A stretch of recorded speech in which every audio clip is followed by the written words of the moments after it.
So I know everybody does these favorites videos month to month and shows the things that they're liking right now, but I know that every time I do those videos, I'm thinking about a lot of the newer things or maybe some rediscovered products that have just kind of popped in recently. But there are some things in my collection that I use all the time, but I think they rarely get a major shout out from me. But they're so useful, they're super cheap, they are colorless, they would work for anyone of any age. I know I have mentioned these here and there from time to time, but I just wanted to do a little roundup of these things that, you know, kind of don't get a lot of love. First thing I want to mention is my favorite clear brow gel. This is the best. I've tried a lot of them. I've tried more expensive ones, less expensive ones, but the NYX Control Freak Eyebrow Gel has got to be the best one I have used. There's a big reason why also. I used to use the Maybelline Great Lash quite a bit. I found that when I would pull the brush out of that little tube, there would be so much gel on the brush and I'd barely be like tapping it onto my eyebrow and then using a separate brush to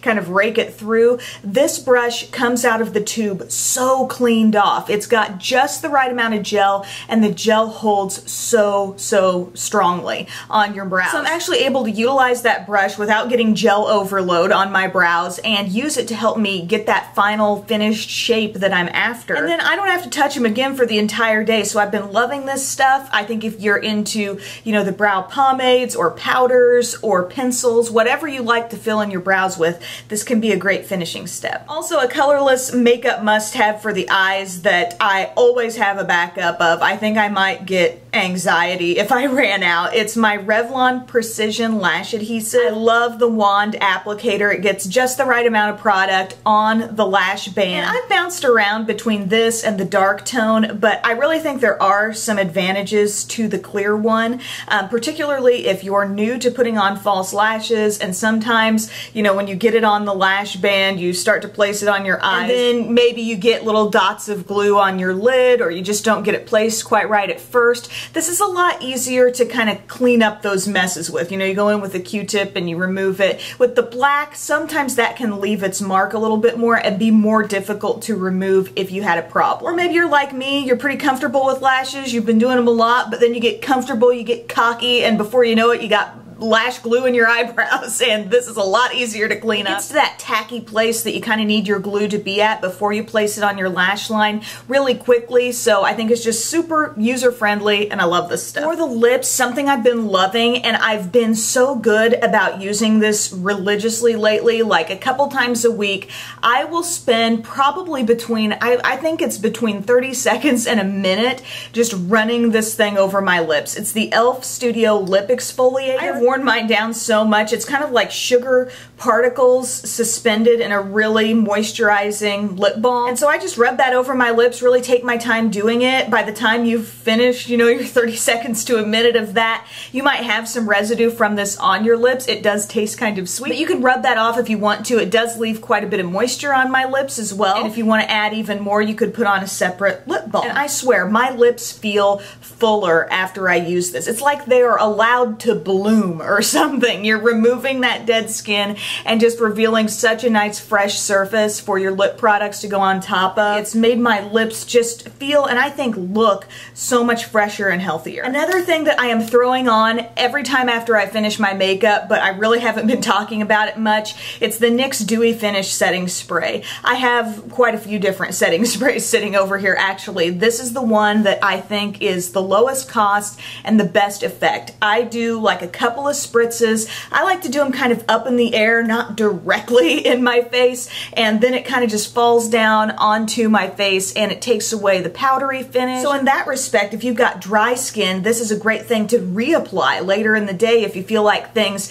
have developed any sort of a cakey look on your skin. You can go back to this. And I think if you want your skin coming off really dewy, you could apply more spritzes. I know some people like to really spray themselves down with some sort of setting spray, but I just go with a couple because I can tend to look a little oily in my T-zone anyway by midday, so I just want, you know, that little bit of setting action and freshness to the complexion, and a couple spritzes seems good for me. Another thing that I love, kind of an oldie but a goodie, totally an on-the-go type of makeup thing. I've got a whole video devoted to a little before and after that I did with this, but it's the e.l.f. Daily Moisture Stick.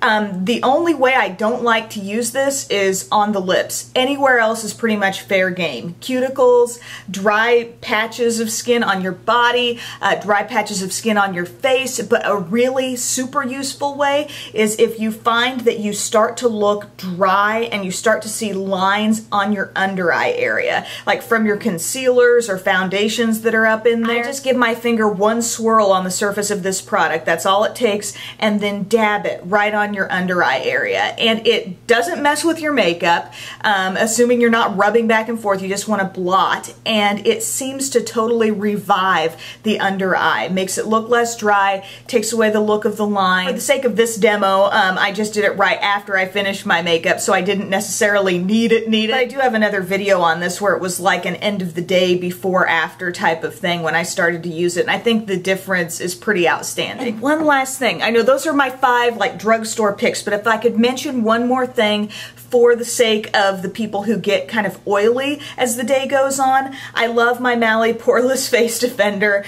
This works really, really well. It is colorless, so any skin tone can use something like this. You got a little sponge, I twist onto the product, and then I would blot over my skin, and it really does kind of mattify. Really handy on-the-go thing because you barely even have to worry about looking in a mirror when you use this. I have reviewed and compared the CoverGirl product that came out that is similar to this, but it's definitely a different consistency, so I'll link to that video if you want more on the differences, but this is kind of the thing that reigns supreme as far as clear mattifiers go in my book. So I hope that video was useful on just some real basic must-haves that I think could fit into absolutely anyone's makeup routine or makeup bag. Thank you so much for watching, and I'll see you later. Bye, guys.